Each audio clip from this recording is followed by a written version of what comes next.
एक सुपरस्टार जिसकी फिल्मों के पोस्टर्स पर लोग दूध चढ़ाते थे, जिसके डायलॉग्स पर सिनेमा घरों में सीटियां बजा करती थी और जिसने एक दिन तय किया कि अब सिर्फ पर्दे पर नहीं बल्कि असली जिंदगी में भी हीरो बनना है। जी हाँ, मेरी आज की कहानी है अभिनेता से नेता बने तमिल का वेत्री कड़गम यानी कि टीवीके के लीडर विजय की। उस विजय की जिसने 2026 के तमिलनाडु चुनाव में राजनीति के दिग्गज एमके स्टालिन और उनकी पार्टी डीएमके को सबसे बड़ा झटका दे दिया। लेकिन सवाल ये है, क्या विजय की जीत सिर्फ स्टारडम की वजह से थी या इसके पीछे सालों की तैयारी, संघर्ष और जनता से जुड़ाव छिपा हुआ था? जी हाँ, आज के इस वीडियो में हम जानेंगे विजय की पूरी कहानी, उनका संघर्ष, फिल्मों से राजनीति तक का सफर और कैसे एक अभिनेता ने तमिलनाडु की राजनीति का पूरा खेल ही बदल कर रख दिया। तो वीडियो को अंत तक जरूर देखें और लाइक शेयर करना ना बिल्कुल भूलें। आपको बता दें कि तमिल सिनेमा के थलापति यानी विजय, जिनका पूरा नाम जोसेफ विजय चंद्रशेखर है, उनका जन्म 22 जून 1974 को चेन्नई में हुआ था और उनके पिता एस.ए. चंद्रशेखर एक फिल्म प्रोड्यूसर थे और मां शोभा चंद्रशेखर सिंगर और राइटर थी। वहीं विजय की छोटी बहन विद्या सिर्फ 2 साल की उम्र में गुजर गई थी। ये उनके जीवन का बहुत ही बड़ा सदमा था। वहीं आप ये भी कह सकते हैं कि बचपन से ही फिल्मी दुनिया भी उनके काफी ज्यादा नजदीक थी, लेकिन इसका मतलब ये बिल्कुल भी नहीं था कि सफलता उन्हें आसानी से मिल गई थी। विजय ने अपनी पहचान खुद बनाई। विजय ने बहुत ही छोटी उम्र में कैमरे का सामना करना शुरू कर दिया था। बाल कलाकार के रूप में उन्होंने कई फिल्मों में काम किया, लेकिन जब उन्होंने हीरो बनने की कोशिश की तब उनका खूब मजाक उड़ाया गया। कई लोगों ने कहा, ना लुक्स है ना स्क्रीन प्रेजेंस है, ये लड़का कभी सुपरस्टार बन ही नहीं सकता। उस दौर में तमिल सिनेमा में बड़े बड़े नाम थे और विजय को कोई भी गंभीरता से नहीं लेता था, लेकिन विजय ने हार नहीं मानी। उन्होंने लगातार काम किया, अपनी डांसिंग सुधारी, फाइट सीखी, डायलॉग डिलीवरी पर मेहनत की। धीरे धीरे उनकी फिल्में चलने लगी। जी हाँ, चाइल्ड आर्टिस्ट से शुरू होकर 1992 में नलाई नमादे फिल्म से वो हीरो बने। 1990 और 2000 के दशक में विजय ने लगातार हिट फिल्में देना शुरू कर दिया। आपको बता दें कि वैसे उनकी जिंदगी में स्ट्रगल कम नहीं था। 20 साल की उम्र में पहली शादी टूट गई, फिर दूसरी शादी संगीता से की। बेटे जेसन और बेटी दिव्या के साथ फैमिली लाइफ बैलेंस करते हुए उन्होंने 50 से ज्यादा ब्लॉकबस्टर फिल्में दी। और आपको बता दें कि उनकी फिल्मों में सिर्फ एक्शन नहीं होता था, बल्कि गरीबों, छात्रों और आम आदमी की बातें भी होती थी। यही वजह थी कि उनसे युवा जुड़ने लगे थे। और फिर आया वो दौर जब विजय सिर्फ अभिनेता नहीं रहे, बल्कि तमिल युवाओं के लिए थलापति बन गए। थलापति यानी सेनापति, जनता का नेता। उनकी फिल्मों में सिस्टम के खिलाफ आवाज उठाई जाती थी, भ्रष्टाचार के खिलाफ गुस्सा दिखाया जाता था और शायद यही चीज धीरे धीरे उनकी राजनीतिक छवि भी बना रही थी। और अगर विजय की फिल्मों को ध्यान से देखें तो राजनीति के संकेत कई साल पहले से दिखाई देने लगे थे। उनकी फिल्मों में बेरोजगारी, शिक्षा व्यवस्था, भ्रष्टाचार, राजनीतिक परिवारवाद जैसे मुद्दे कई बार उठाए जाते थे। कई फिल्मों में उनके डायलॉग सीधे राजनीतिक संदेश जैसे लगते थे और तमिलनाडु की राजनीति में पहले भी फिल्म स्टार्स का दबदबा रहा है। एमजी रामचंद्रन यानी एमजीआर और जयललिता दोनों फिल्मी दुनिया से राजनीति में आए थे और तमिलनाडु पर वर्षों तक राज भी किया था। इसलिए जब विजय की लोकप्रियता बढ़ी तो लोगों ने कहना शुरू कर दिया, ये अगला बड़ा राजनीतिक चेहरा बन सकता है। लेकिन विजय ने राजनीति में अचानक एंट्री नहीं की थी। असल तैयारी कई साल पहले शुरू हो चुकी थी। 2009 में विजय सोशल एक्टिविस्ट बन चुके थे। उनके फैन क्लब्स पूरे तमिलनाडु में फैले हुए थे, लेकिन ये सिर्फ पोस्टर लगाने वाले फैन क्लब्स नहीं थे। ये लोग ब्लड डोनेशन कैंप लगाते थे, गरीबों को खाना बांटते थे, स्टूडेंट्स की मदद किया करते थे। धीरे धीरे विजय ने इन्हें एक सामाजिक नेटवर्क में बदल कर रख दिया था। यही नेटवर्क बाद में उनकी सबसे बड़ी राजनीतिक ताकत भी बना। जब दूसरे नेता रैलियों में भीड़ जुटाने के लिए मेहनत कर रहे थे, तब विजय के पास पहले से ही लाखों समर्पित समर्थक मौजूद थे। हालांकि विजय की कई फिल्मों को लेकर विवाद भी देखने को मिले थे। जी हां, एक बार एआईएडीएमके सुप्रीमो और तत्कालीन सीएम जयललिता और अभिनेता विजय के बीच सबसे बड़ा और सीधा विवाद 2013 की फिल्म थलाइवा को लेकर हुआ था। 2013 में रिलीज होने वाली इस फिल्म में विजय एक ऐसे किरदार में थे जिसे कई लोग राजनीतिक संकेतों से जोड़कर देख रहे थे। फिल्म का टैगलाइन था टाइम टू लीड, यानी कि नेतृत्व करने का समय। बस यही बात राजनीतिक गलियारों में चर्चा का विषय बन चुकी थी। कहा गया कि एआईएडीएमके और जयललिता को ये टैगलाइन बिल्कुल भी पसंद नहीं आई। उन्हें लगा कि विजय राजनीति में आने का इशारा कर रहे हैं और थलाइवा शब्द उन्हें अपने अम्मा इमेज को चैलेंज कर रहा है। फिल्म की रिलीज से पहले कई थिएटर मालिकों को कथित धमकियां मिलने की खबरें आई। सुरक्षा कारणों का हवाला देते हुए तमिलनाडु में फिल्म की रिलीज रोक दी गई। हालांकि दिलचस्प बात तो ये रही कि फिल्म पड़ोसी राज्यों केरल, कर्नाटक और विदेशों में रिलीज हो चुकी थी, लेकिन विजय के अपने गढ़ तमिलनाडु में इसे थिएटर नहीं मिले। हालांकि विजय और फिल्म के प्रोड्यूसर उस समय जयललिता के फार्म हाउस भी गए थे और सीएम से मिलकर प्रोटेक्शन भी मांगना चाहा, लेकिन बिना अपॉइंटमेंट गए होने की वजह से उन्हें अंदर तक नहीं जाने दिया गया। एक सिक्योरिटी मुख्य गेट पर आए और सिर्फ पिटीशन ले ली और विजय को वहां से खाली हाथ लौटना पड़ा, जिसके बाद मजबूर होकर विजय ने एक वीडियो जारी किया जिसमें उन्होंने अपने फैंस से शांत रहने की अपील की और सरकार से फिल्म रिलीज करने की गुहार लगाई। ये विजय के करियर का सबसे निचला और अपमानजनक पल माना जाता है। इसलिए अंत में फिल्म को रिलीज करने के लिए विजय को सरकार की शर्तें माननी पड़ी। पोस्टर और फिल्म से टाइम टू लीड टैगलाइन हटाई गई। फिल्म का नाम बदलकर कुछ जगहों पर सिर्फ थलाइवा रखा गया बिना किसी स्लोगन के, और तमिलनाडु में फिल्म 2 हफ्ते की देरी से रिलीज हुई, जिससे फिल्म को भारी आर्थिक नुकसान भी पहुंचा।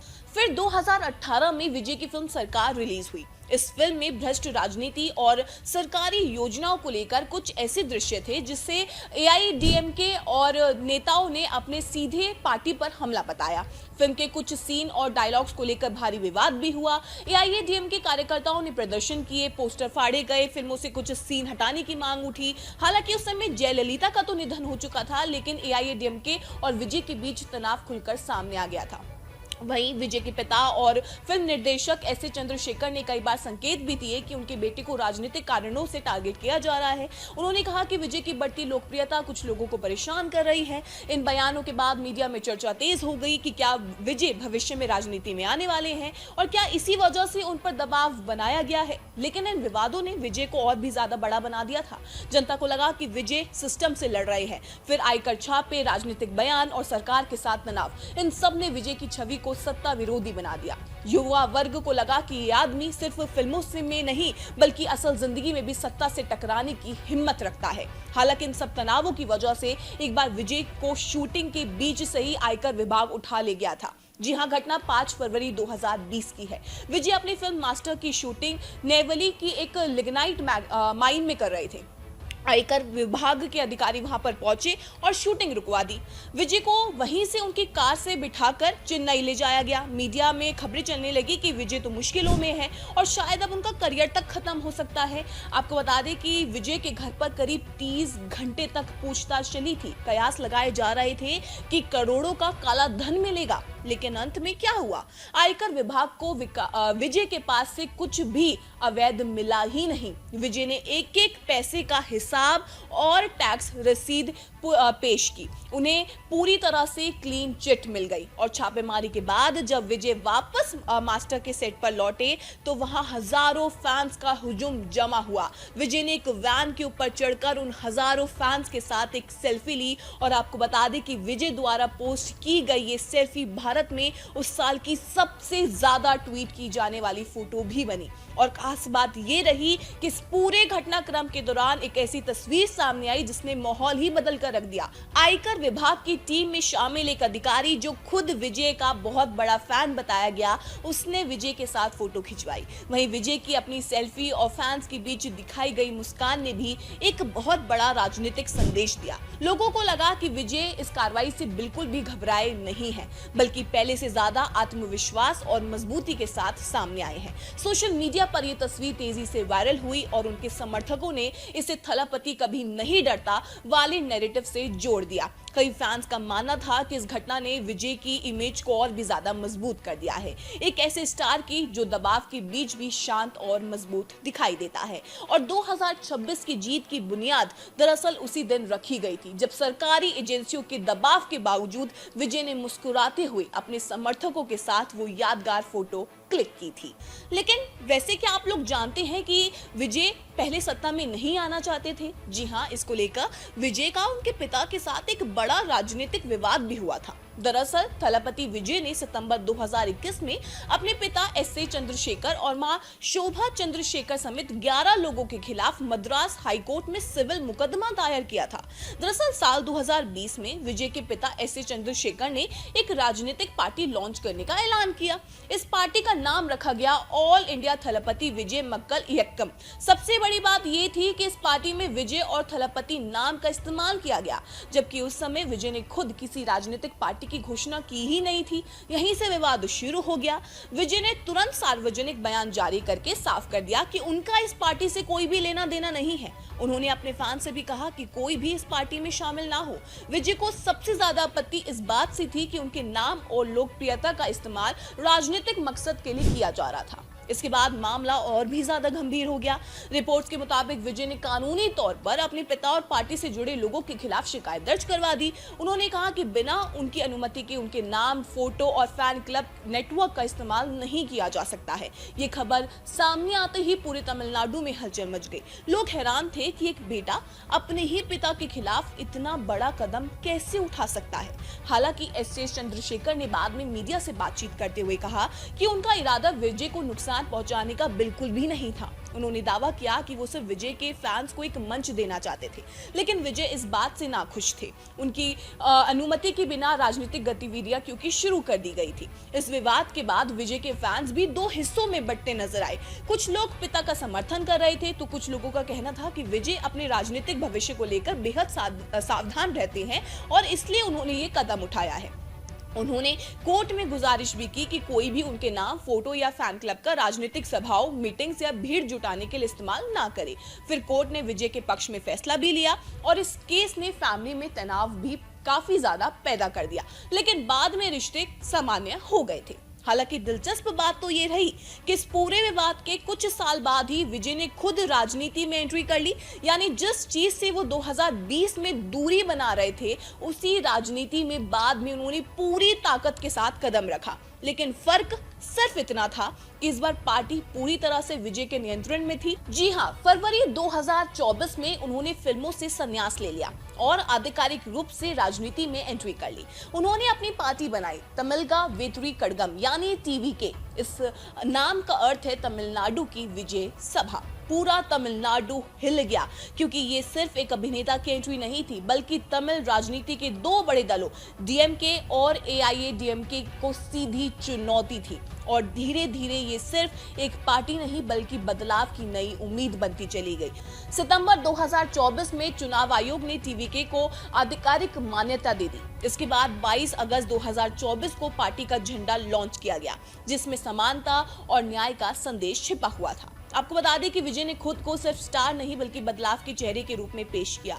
इसलिए असली ताकत तब दिखाई गई जब विक्रावंडी में पार्टी की पहली विशाल रैली आयोजित की गई। इस रैली में करीब 8 लाख लोगों की भीड़ उमड़ी। उस दिन साफ हो गया कि विजय अब सिर्फ सिनेमा के थलपति नहीं रहे, बल्कि राजनीति में भी एक बड़ी ताकत बन चुके हैं। उनकी रैलियों में भारी भीड़ उमड़ने लगी। युवा, पहली बार वोट देने वाले, मिडिल क्लास और फिल्मी फैन बेस सब विजय के साथ आते गए।